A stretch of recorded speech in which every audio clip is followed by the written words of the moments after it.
কিন্তু আপনি যে গীবত করেছেন না, চায়ের দোকানে বসে, বিড়ি খেতে খেতে, আড্ডায় বসে, মসজিদে এসে, যে কোনো জায়গায় বসে বসে যে একজন ভাইয়ের পিছনে আপনি সমালোচনা করেছেন, এই পাপটা আল্লাহ কখনো ক্ষমা করবেন না যতক্ষণ যার বিরুদ্ধে আপনি গীবত করেছেন সেই যদি না ক্ষমা করে, সে যদি না ক্ষমা করে। আচ্ছা, আমরা যাদের পিছনে গীবত করেছি বা যাদের দোষ নিয়ে টানাটানি করি, তার কাছে কোনোদিন গিয়ে বলেছি, ও ভাই তোমার একটা বড় কথা বলেছিলাম, তোমার বিরুদ্ধে একটা খুব মিথ্যা কথা বলেছিলাম, বা তোমার একটা দোষ নিয়ে আমি খুব হাসাহাসি করেছিলাম, তুমি আমাকে ক্ষমা করে দাও, এটা কোনোদিন কার হাত ধরে বলেছি? তার সঙ্গে কথা হয়, বরং ৩-৪ জন মিলে গীবতের অনুষ্ঠান চালু হয়ে গেছে। হঠাৎ আসছে, সে মনে করছে এত ভালোবাসছে কেন, এ তো ভাড়া ভাইয়ের মতো দিল আপন করে নিচ্ছে, তার মানে ওর একটু আগে ওর বাঁশটা দিচ্ছিল খুব ভালো করে। কি বলছি বুঝতে পারছেন না? এই যে সমালোচনা, গীবত, পরনিন্দা, এই পাপটা যার করেছি, যার বিরুদ্ধে আমি উস্কানি দিয়েছি, তার হাত ধরে পায়ে ধরে যতক্ষণ না ক্ষমা চাইবো, এইটা আল্লাহ কখনো ক্ষমা করবে না। তাহলে এই পাপটার কত মারাত্মক। আর এই পাপের সঙ্গে হাজি, গাজী, মুফতি, পীর, ফকির, আমির, ইমাম, মুক্তাদি, মুয়াজ্জিন, ডাক্তার, মাস্টার, ইঞ্জিনিয়ার, বক্তা, তক্তা সবাই জড়িত আছে কম বেশি। মানে এক জায়গায় বসলেই আমরা গীবত শুরু করে দেব। আমি বলেছি গীবত করা শরীয়তে হারাম, কিন্তু এমন কিছু জায়গা আছে, এমন কিছু অবস্থা আছে যেখানে গীবত করা জায়েজ। আচ্ছা, আপনারা বাইক দেখেন না? এই জীবনের প্রথম বাইক দেখছেন নাকি? তাহলে আমি তো একটা আলোচনা করছি, এদিকে খেয়াল করুন। আলোচনা অন্যদিকে মাইন্ডটা যেন ডাইভার্ট করবেন না। কোন কোন জায়গায় শরীয়তে গীবত করা যায় একটু শুনে নেন। একটা লোকের বাড়ি পাতিখালি, পাতিখালি চেনেন না? তালদি পাতিখালি। এখন ও এই পাড়ার জয়নালের মেয়ে দেখাশোনা এসছে। জয়নালের মেয়ে এসে মসজিদে জিজ্ঞাসা করছে, আসসালামু আলাইকুম। ওয়ালাইকুম। কোথা বাড়ি ভাই তোমার? পাতিখালি। তো বললে, জয়নাল বলে লোকটা চেনো? বলে হ্যাঁ হ্যাঁ চিনি, ওই লোকটা টাক আছে তো মাথায় আর কালো মতো, হ্যাঁ হ্যাঁ ওই বাড়ি। তো বলছে ওর মেয়ে আছে একটা, খুব ভালো মেয়ে, নাকি উচ্চ মাধ্যমিক দিয়েছে, নামাজ কালাম পড়ে। কি বললে? নামাজ কালাম পড়ে? কোন মেয়েটা? বলে রুকসানা। বলে ও আচ্ছা, ও তো একটাই মেয়ে, রুকসানা। বলে তুমি কে? না, আমার একটা বড় ছেলে একটা ওই বেসরকারি কোম্পানি চাকরি করে, তা শুনেছি এই ভলে মোল্লাপাড়ায় খুব একটা ভালো মেয়ে আছে, জয়নালের মেয়ে রুকসানা, উচ্চ মাধ্যমিক দিয়েছে, দেখতে সুন্দর, ভালো, মোটামুটি খুব পরেশগার, আল্লাহওয়ালা, ওই এসছে। বলে তুমি খাওয়া দাওয়া করেছো, চাটা খেয়েছো? এসে বললে হ্যাঁ সবে টিফিন করেছি, জোহরের নামাজ পড়ে কি একটু খাওয়া হবে। বলে বাইক টাইক আছে? বলে হ্যাঁ। বলে সোজা বাড়ি চলে যাও। কেন ভাই এরকম কথা বলছো? বলে তোমার ছেলেটাকে যদি বাঁচাতে চাও, তোমার ফ্যামিলির মধ্যে যদি ফ্যামিলিটা যদি পচা শামুকে যদি পা না কাটতে চাও, যে দিক থেকে এসছো, কোন দিক থেকে এসছো? বললে এই সেলিমের মধ্যে। বললে ভাই কি হয়েছে বলো? ৩-৪ লোক এসেছি, তারা সব বসে আছে, আমি নামাজ পড়তে চলে যাবো? বলে ওই মেয়েটার চরিত্র খুব খারাপ। তুমি সত্যি বলছো? মসজিদে বসে বলছি। আরো ৫ জনে জিজ্ঞেস করে দেখো। বলে কি চরিত্র খারাপ? এর আগে 4টে ছেলেকে ওই মেয়েটা নষ্ট করেছে, ছেলেদেরকে মেয়েটা নষ্ট করেছে, পালিয়েছিল একবার। তাই না? কেউ বলেনি তো? এইসব খবর আমি কোথা থেকে পাবো? ওই যে মেয়েটার বিরুদ্ধে গীবত করলো, এই গীবত করে ছেলের বাপের, ছেলের পরিবারের খারাপ রাস্তা থেকে তাদের সংসারটা যাতে নষ্ট না হয় বাঁচিয়ে দিল, এই গীবতের সওয়াব হয়েছে না গুনাহ হয়েছে একটু বলুন। ইয়েস, এটা বলা ওর জন্য ওয়াজিব ছিল, বাধ্যতামূলক ছিল। এই ক্ষেত্রে গীবত করা শরীয়তে জায়েজ। বলে যদি দলিল দেন, দলিল ছাড়া মাল বিক্রি হয়? আরে হ্যাঁ না বলেন না? আল্লাহর নবী সাল্লাল্লাহু আলাইহি সাল্লামের কাছে একজন মহিলা তার বিয়ের ব্যাপারে নবীর কাছে প্রস্তাব রাখলো। আমার নবী সাল্লাল্লাহু আলাইহি সাল্লাম দুজন ব্যক্তির ব্যাপারে বলল। মহিলা বললেন, আল্লাহর নবী, দুজন পুরুষ আমার কাছে বিয়ের ব্যাপারে প্রস্তাব দিয়েছে। আমার নবী দুজন ব্যক্তির নাম জিজ্ঞেস করলেন। একজন হলো আবু সুফিয়ান, আর একজন ব্যক্তির নাম হলো উমাইয়া। ইয়েজিদের বাপের নাম, ইয়েজিদের বাপের নামটা কি যেন ভুলে গেলাম, আমিরে মুয়াবিয়া রাদিয়াল্লাহু, বিখ্যাত সাহাবা ছিলেন। বলছে আল্লাহর নবী, আমিরে মুয়াবিয়া তিনি প্রস্তাব দিয়েছেন আর আবু সুফিয়ান প্রস্তাব দিয়েছে, দুজনে। নবী সাল্লাম বললেন, দুজনের প্রস্তাবটাকে রিজেক্ট করে দাও। একজন তো হাত থেকে কখনো লাঠি নামায় না, আবু সুফিয়ান কথা বললেন। আর এই যে ওই আমিরে মুয়াবিয়া, তিনি অত্যন্ত কৃপণ মানুষ, অত্যন্ত মানে খরচ করে, তবে খুব হিসাব করে খরচ করে, একটা পয়সা উল্টোপাল্টা খরচ করে। নবী দুজনকে রিজেক্ট করে দিলেন। আচ্ছা, এই ক্ষেত্রে আল্লাহর নবী ওই মেয়েটার প্রস্তাবটাকে রিজেক্ট করলেন কেন? কেন নবী তাদের দুজনের বিরুদ্ধে কথা বললেন? যেহেতু এই মহিলাটার জন্য তাদের চরিত্র সম্পর্কে জানা জরুরি ছিল। কি বলছি বুঝতে পারছেন না? পাড়ায় একটা লোক গরুর গোশত বিক্রি করে, আবার ওই ছোট ছোট গরু কেটে ছানা ছানা বাচ্চাগুলো ওগুলো গরুর নামে চালিয়ে দেয়। হড়হড়ে গোশত আছে না, কথা বলো, ভালো স্পেশাল গোশত 300 টাকা, আবার বাছুর কেটে বিক্রি করে, বলছে এটাও 300 টাকা। মাল খেয়ে দেখো কেমন। আপনি যদি বলেন যে এই গোশ ব্যাপারীর কাছ থেকে কেউ গোশ কিনবে না, এই গোশের মধ্যে বাচ্চা গরু জবাই করে লোকের খাওয়ায়, এই ক্ষেত্রে শরীয়তে গীবত হবে না, বরং সওয়াব হবে। বলুন সুবহানাল্লাহ। ঠিক দেশের কোন শাসক, এই কথাগুলো শুনুন, দেশের কোন শাসক, কোন নেতা, কোন নেত্রী, কোন মন্ত্রী, কোন এমএলএ, কোন এমপি, কোন মুখ্যমন্ত্রী, কোন প্রাইম মিনিস্টার, তিনি যদি কোনো ভুল করে, কোন সমাজের বিরুদ্ধে, জাতির বিরুদ্ধে, দেশের বিরুদ্ধে, ধর্মের বিরুদ্ধে, ইসলামের বিরুদ্ধে যদি কোনো জুলুম করে, এই জালিম শাসকের বিরুদ্ধে কথা বলা, গীবত করা, তার বিরুদ্ধে মানুষকে বলে সাবধান করে দেওয়া জায়েজ। নাম্বার 4, কোন আলেম যদি কোনো ভুল বক্তব্য করে, কোন আলেম যদি শরীয়তের বরখলাফ কোন বক্তব্য পেশ করে, অনেকে বলে হুজুর তোমরা হুজুরের বাড়ি গিয়ে বলতে পারো না, তো হুজুর জলসায় এসে বলছে, এটা তো জলসায় বলতে হবে। হুজুর মোবাইলে বক্তব্য করছে, প্রতিবাদ মোবাইলে করতে হবে।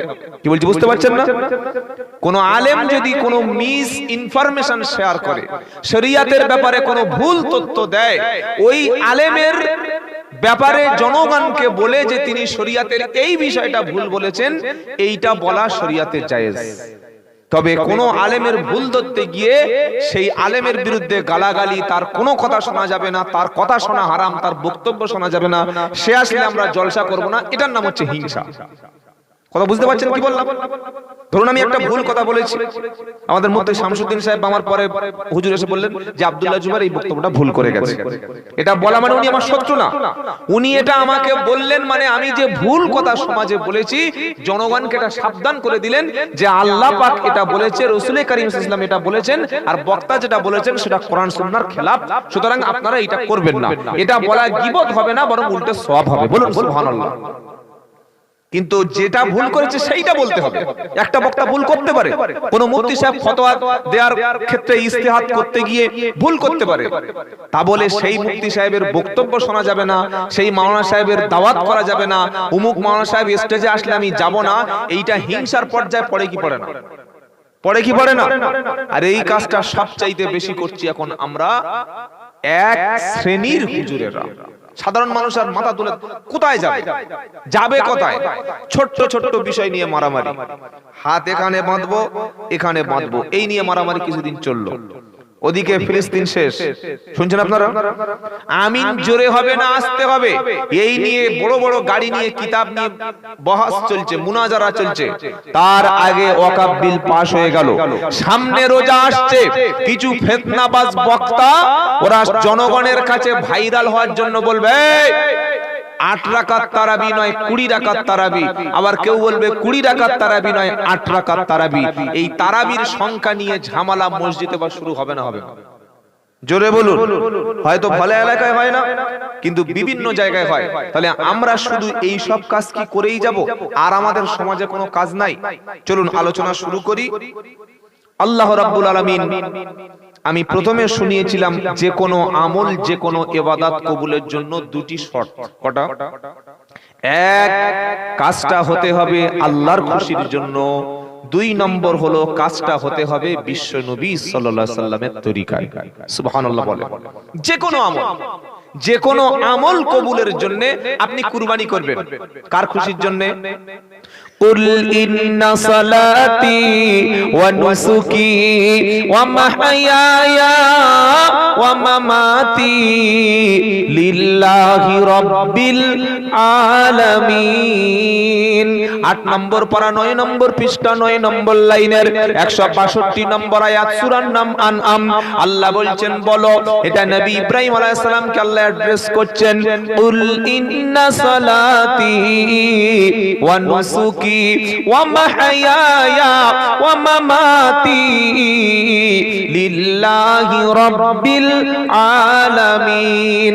বলো তোমার নামাজ, আমার কুরবানি, আমার হায়াত এবং আমার মউত সবটুকু আল্লাহর জন্য। সুবহানাল্লাহ বলেন।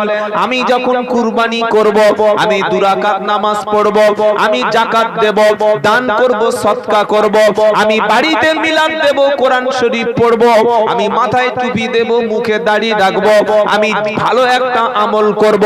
এই কাজটা সর্বপ্রথম আল্লাহর খুশির জন্য হতে হবে। কার খুশি? জোরে বলেন। বুখারী শরীফের প্রথম পৃষ্ঠা উল্টালে যে হাদিস দিয়ে ইমাম বুখারী পবিত্র বুখারী শরীফটা যিনি শুরু করেছেন, হাদিসের প্রথম অংশ হলো এটাই, ইন্নামাল আমালু বিন্নিয়া। প্রত্যেকটি কাজ, প্রত্যেকটি আমল নিয়তের উপরে ইচ্ছার উপরে আল্লাহ পাক ফয়সালা করে। একটা লোক জুমার দিনে মসজিদে নামাজ পড়তে আসছে, রব্বানা আমি আল্লাহর খুশির জন্য নামাজ পড়ব। ওই লোকটা মসজিদে এসে প্রথমে প্রবেশ করে মসজিদে আসার আগে মসজিদের কলে কিংবা গোসলখানায় কিংবা মসজিদের সামনে একটু ওযু করে নিল। ওযু করার পরে লোকটা 2 রাকাত নামাজ পড়লো। ওই নামাজের নাম হলো তাহিয়াতুল ওযু। এই ওযুর নামাজ পড়ে নিল। এবার লোকটা যখন মসজিদে প্রবেশ করলো, 2 রাকাত সুন্নাত নামাজ পড়লো। ওই নামাজের নাম হলো দাখলুল মসজিদ। যখন মসজিদে প্রবেশ করবে তখনই নামাজ পড়তে হবে। বললে হুজুর দলিল কোথায় পাওয়া যাবে? নবী বললেন, ইজা দাখালা আহাদাকুমুল মসজিদ ফালা তাজলিস হাত্তা ইউসাল্লি রাকাতাইন। নবী বললেন, যখন তোমরা মসজিদের মধ্যে ঢুকবে ততক্ষণ পর্যন্ত বসবে না যতক্ষণ তুমি 2 রাকাত নামাজ না পড়বে। তাহলে আমি যখন মসজিদে প্রবেশ করব, আমার নিয়ত থাকবে আল্লাহর খুশির জন্য মসজিদে যাচ্ছি, ওযুর জন্য 2 রাকাত, আর মসজিদে প্রবেশের জন্য হলো 2 রাকাত। এবার আমি 4 রাকাত সুন্নাত পড়ে নিলাম। ইমাম সাহেবের কাছে বসে বসে জুমার দিন খুতবা শুনবো, কারণ ইমাম যখন খুতবা বলে মুক্তাদির জন্য খুতবা শোনা হলো ওয়াজিব। এই সামনে রমজান শরীফের মাস আসছে, দেখবেন মুসাল্লিরা মসজিদে জুমার দিনে লাইন দিয়ে বসে থাকবে, আর ইমাম যখন খুতবা শুরু হবে কিছু পাকা পাকা মুসাল্লি পিছনে খুতবার সময় তখন গল্প করে। দেখেছেন না? দেখেন না? সামনে খুতবা হচ্ছে, পিছনে 2 জন মুসাল্লি বলছে, ভাই রোজার 4টা দেখেছিস, 12টা নাম সবে ইফতারের হয়েছে, এখনো আরো 18টা নাম বাকি আছে, আজকের কার ইফতার রে? কার ইফতার আজকে? বলেছে আবু বকর মোল্লা। বলে আজকে ভালো মাল হবে, জানিস, তাড়াতাড়ি চলে আসবে। এটা কখন বলছে? এই আলোচনা হয় না? খুতবা শোনা ওয়াজিব, জুমার খুতবা শোনা ওয়াজিব, আর ওয়াজিব তরককারী একজন পাপী হয়ে যাবে। খুতবা বাদ দিয়ে জুমার দিনে তিনি বলছে, আবু বকর মোল্লা তো গত বছর বিরিয়ানি দিয়েছিল, বুঝলি, এবছর মনে হচ্ছে আরো ভালো কিছু দেবে। তাহলে চিন্তা করুন কি করছে। আমার নিয়ত থাকবে আমি যে নামাজ পড়তে আসছি, এই নামাজটুকু কার জন্য হবে? আল্লাহর জন্য। বলুন ইনশাআল্লাহ। এই যে জলসাটা শুনতে এসেছি, সত্যি করে বলুন, ভেবে বলুন, এই নিয়ত করে বাড়িতে এসেছেন তো যে আমি জলসা শুনতে যাচ্ছি, আলেম ও উলামারা কুরআন এবং হাদিস দিয়ে যে কথাগুলো বলবে, কুরআন হাদিস দিয়ে কথাগুলো আমি শুনবো, শোনার পরে যদি আমার মধ্যে কোনো ভুল থাকে ওই ভুলটা আমি ইসলাহ করে নেব, সংশোধন করে আমার জীবনটা আমি কোরআন অনুযায়ী, হাদিস অনুযায়ী, সুন্নাহ অনুযায়ী চালাবো। এই নিয়ত করে এসেছেন তো? ইনশাআল্লাহ বলতে পারলেন না? আর যদি মনে করে যে সুর শুনতে যাব, উমুক হুজুর আসবে, একটু ভালো হাসাবে, ওটা একটু শুনে আসি, একটু এনজয় করতে যাব, তাহলে আপনার আমল গেল।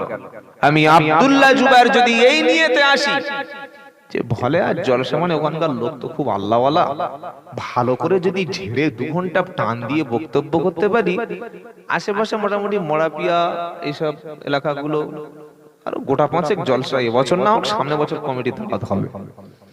আর টাকাটা যা দেবে নেমে একটু গুনে দেখে নেব, যদি 1000 টাকা কম দেয় বদদোয়া করতে করতে ভলে আর সারা জীবন আর যাব না। তাহলে আমি যে নিয়তটা করে এসেছি এই নিয়তে আসলে আমার সওয়াব হবে। কে কত বড় পীর সাহেব আর হুজুর সাহেব নামার পরে 1000 টাকা কম দেবেন? আমার আজকে দিয়ে দেন, অসুবিধা নেই, কম দিলেও সমস্যা নেই। এটা বললে আর পয়সা দেবে কেউ? কি বুঝলেন? খালি 1000 টাকা কম দিয়ে বক্তার মুখে মুসাফা করে বলবেন হুজুর বড্ড গরিব এলাকা তো একটু এক কম আছে। এইবার স্টেজের চরিত্র আর নিচে নামাজ চরিত্রটা দেখবেন পুরো 180 ডিগ্রি পাল্টে গেছে।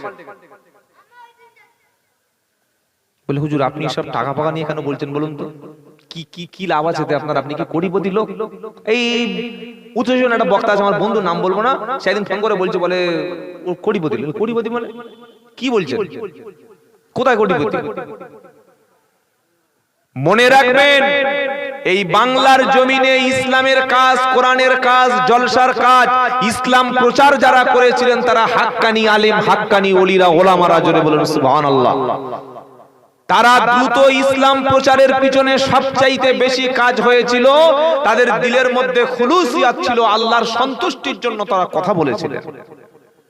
যারা ওলিরা আসতেন, পীরেরা আসতেন, ওলামারা আসতেন, তাদের উদ্দেশ্য ছিল মানুষের কাছে কোরআন থেকে, হাদিস থেকে, ইজমা থেকে, কিয়াস থেকে, নবীর জীবনী থেকে জাহান্নামের কথা, জান্নাতের কথা এগুলো বলবো।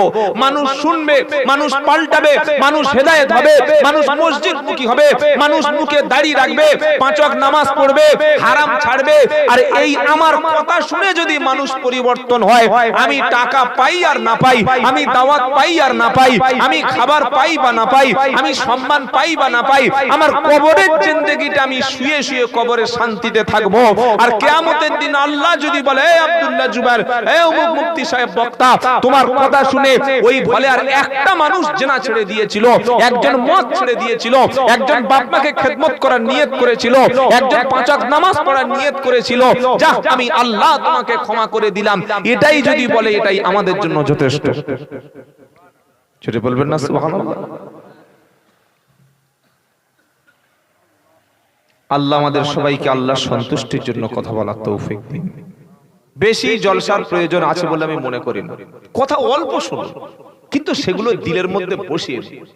কথা অল্প শুনুন, কিন্তু ওটা আমার জীবনে আমল হবে কিনা ওটা বসে বসে ভাবুন। আর তা না হলে যদি বলেন মাতাল সুর দেন, মাতালের মতো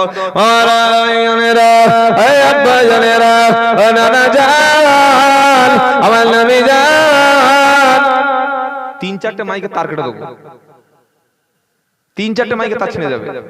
ফল ফল কি হবে? জিরো। এতক্ষণ কি শিখলাম? যে কোনো আমল, যে কোনো ইবাদত কবুলের জন্য 2টো শর্ত, খালি এই 2টো মনে রাখুন। 1 নাম্বার, কাজটা হতে হবে আল্লাহর জন্য, বলুন সুবহানাল্লাহ। আমি যখন দান করব আল্লাহর খুশির জন্য দান করব, কাজের তরিকাটা হবে বিশ্ব নবীর তরিকা। আমার নবীজি সাল্লাল্লাহু আলাইহি সাল্লাম বলেন, কিয়ামতের দিন 7 শ্রেণীর মানুষকে আমার আল্লাহ আরশের তলায় কারা ছায়া দান করবে? সাবআতুন ইউযিল্লুহুমুল্লাহু ফি যিল্লিহি ইয়াওমা লা যিল্লা ইল্লা যিল্লাহ। আমার নবী বলেন কিয়ামতের দিন যেদিন আরশের ছায়া ছাড়া আর অন্য কোন ছায়া থাকবে না, অন্য কোন ছায়া পাওয়া যাবে না, অন্য কোন কিছু ছায়া পাওয়া যাবে না, কোন ছাদের আশ্রয় মিলবে না, কোন শেড পাওয়া যাবে না, কোন ত্রিপল, কোন রকমের ছাউনি, কোন প্যান্ডেল থাকবে না। এই মুসিবতের দিন 7 শ্রেণীর মানুষকে আমার আল্লাহ আরশের তলায় ছায়া দান করবেন। কয় শ্রেণী বললাম? চুপ করে বলে দিই কে কে পাবে, বলবো ইনশাআল্লাহ। আচ্ছা একটু মনে রাখার চেষ্টা করবো তো ভাই। 1 নম্বর হলো আমার নবী বলেন আল ইমামুল আদিল, ন্যায়পরায়ণ বাদশা, ন্যায়পরায়ণ বিচারক, যিনি ইনসাফ অনুযায়ী ফয়সালা করেন, যিনি ন্যায় ভিত্তিক বিচারের রায় দেন। ওই বিচারের রায়টা, ওই ইনসাফটা যদি নিজের ছেলের বিরুদ্ধে যায়, নিজের ভাইয়ের বিরুদ্ধে যায়, নিজের পার্টির লোকের বিরুদ্ধে যায়, নিজের বৌমার বিরুদ্ধে যায়, নিজের গ্রামের বিরুদ্ধেও যদি যায়, যেটা ইনসাফ, যেটা ন্যায়, এই ন্যায় অনুযায়ী ফয়সালা করে যারা, ন্যায় শাসনকর্তা যারা, ন্যায়ভাবে ফয়সালা করে যারা, ওরা কিয়ামতের দিন আরশের তলায় ছায়া পাবে। আল্লাহ নবী সাল্লাল্লাহু আলাইহি সাল্লাম মদিনায় যাওয়ার পরে আল্লাহ বললেন আস-সারিকু ওয়াস-সারিকাতু ফাকতাউ আইদিয়াহুমা। সূরা মাইদার 38 নম্বর আয়াতে আর আল্লাহ পাক শুনিয়ে দিচ্ছেন, চোর পুরুষ হোক আর নারী হোক, চোরের তোমরা হাত কেটে ফেলো। একজন চোর যখন ধরা পড়ে, নারী চোর হোক আর পুরুষ চোর হোক, যে হাতে চুরি করেছে ওই হাতটা তোমরা কেটে ফেলো। আল্লাহ নবী সাল্লাল্লাহু আলাইহি সাল্লাম জামানায় একজন মহিলা ছিল অত্যন্ত সম্ভ্রান্ত, অত্যন্ত দামি মহিলা, অত্যন্ত খুব হাইলি এডুকেটেড মহিলা। মহিলার স্ট্যাটাসটা অনেক বেশি উঁচু ছিল, খুব দামি পরিবারের মহিলা ছিল। আমার নবী সাল্লাল্লাহু আলাইহি সাল্লামের কাছে কয়েকজন সাহাবা বললেন যে নবীর কাছে বলা হোক এই মহিলার যেন হাতটা কাটা না হয়। নবীর কাছে কে বলবে? নবীর কাছে পাঠানোর জন্য নবীর পালক পুত্র যায়েদ ইবনে উসামা, এই উসামা রাদিয়াল্লাহু তাআলা আনহুকে আমার নবীর সাহাবারা পরামর্শ করলো, আমার নবী উসামাকে খুব বেশি ভালোবাসে, উসামাকে দিয়ে নবীর কাছে বলা হোক, কি বলা হোক, যেন বিশ্ব নবী এই মহিলার হাতটা যেন না কাটে। উসামা রাদিয়াল্লাহু তাআলা আনহু গিয়ে নবীর কাছে বললেন, আল্লাহর নবী আপনি অন্যান্য যে কোনো ব্যক্তিকে, আল্লাহর কোরআনের বিধান হলো ওয়াস-সারিকু ওয়াস-সারিকাতু ফাকতাউ আইদিয়াহুমা। আল্লাহ বলছেন চোর পুরুষ হোক আর নারী হোক তার হাতটা কেটে ফেলো। কিন্তু আল্লাহর নবী আমি আপনার অত্যন্ত ভালোবাসার সাহাবা, আমি উসামা, সাহাবারা আমাকে পাঠিয়েছে, আপনার দরবারে পাঠিয়েছে মদিনার এই মহিলার যেন হাতটা না কাটা হয়, কারণ এর সম্মানটা অনেক বেশি। আমার নবী রেগে গেল, নবী পাক সাল্লাল্লাহু আলাইহি সাল্লাম রেগে গেলে তার চেহারা মুবারক লাল হয়ে যেত, তিনি মুখটা অন্যদিকে ঘুরিয়ে নিতেন। আল্লাহর নবী সাল্লাল্লাহু আলাইহি সাল্লাম উসামার দিক থেকে মুখটা, চেহারাটা ঘুরিয়ে নিয়ে বললেন, উসামা তুমি এমন কথা খবরদার আর দ্বিতীয়বার কখনো বলো না। আল্লাহ বলেছে চোরের হাত কাটো, আল্লাহ বলেছে চোরটা যে কোয়ালিটির হোক, পুরুষ হোক আর নারী হোক, ধনী হোক আর গরিব হোক, দেশি হোক আর বিদেশি হোক, নেতা হোক আর মন্ত্রী হোক, চোর চুরি করলে হাত কাটো, এটা আল্লাহর হাত হুকুম। সুতরাং তুমি যদি উসামা ওই মহিলার হাত কাটার ব্যাপারে তুমি না বলছো, আজকে এই মহিলা যদি চুরি না করে আমার মেয়ে ফাতেমা সে যদি চুরি করত, আমি বিশ্বনবী বিচারকের আসনে বসে আমার ফাতেমার হাত কেটে দিতাম। সুবহানাল্লাহ বলতে মন চায় না? যে পার্টির লোক চুরি করেছে পঞ্চায়েতে যদি সেই দলের বিচার হয়, বিচার হবে? হ্যাঁ, জাত ছাগল ধান খেয়েছে তার বিচার হবে না। রাত্রে বেলা এসে বাড়ি ঘর সব ভেঙে সমান করে দিয়েছে 8-10টা ছেলে, তারপরের দিন ক্লাবে বিচার হচ্ছে, পার্টি অফিসে বিচার হচ্ছে। প্রধান বলছে ওদের নাম কি? বলে সেই জব্বার, সেই বাবলু, সেই কাসেম, হায়দার, সেই শফি আর সেই মইদুল।